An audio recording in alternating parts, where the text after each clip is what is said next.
Hello,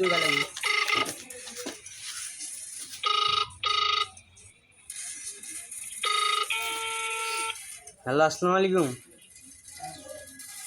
ওয়ালাইকুম আসসালাম। কেমন আছেন? হ্যাঁ, ভালো আছি। তুমি কেমন আছো? এই তো ভালো আছি। হ্যাঁ, ভালো আছো না? আচ্ছা, তুমি কার সঙ্গে আছো? এই তো আক্তারুলের সঙ্গে। ওই মাদার চোরের সঙ্গে? মাদার চোরটা এতই হারামজাদা। ওই শুয়োরের বাচ্চা, ওদের লটির বাচ্চা। এই তুই লড়ির বাচ্চা, এই তুই লড়ির বাচ্চা, ওই হারামজাদার আমি সামনে পাইলে একটা এমন একটা চটকানি মারবো। আমি তোরে চটকানি মারবো, খালারবো। এখানে আছে, আপনার কথা শুনতেছে তো। শুনো, তবে কি আছে? ওই মাদার চোরের জায়গা আছে নাকি? ও আমার কথা সব শুনতেছে। হ্যাঁ, ওই শালা চুদির বাড়িতে শুনে শুনে আমি বেশি বলবো। শুয়োরের বাচ্চা। শুয়োরের বাচ্চা, আমি একটা এমন একটা চটকানি মারবো শালা শুয়োরের বাচ্চা, লটির বাচ্চা। এই মাদার চোদ। আরে আপনার গালি দিচ্ছে। তাই নাকি? ওই শুয়োরের বাচ্চা আমাকে মারতে চায়? ও আচ্ছা আচ্ছা, সরি সরি, ভুলে গেছি।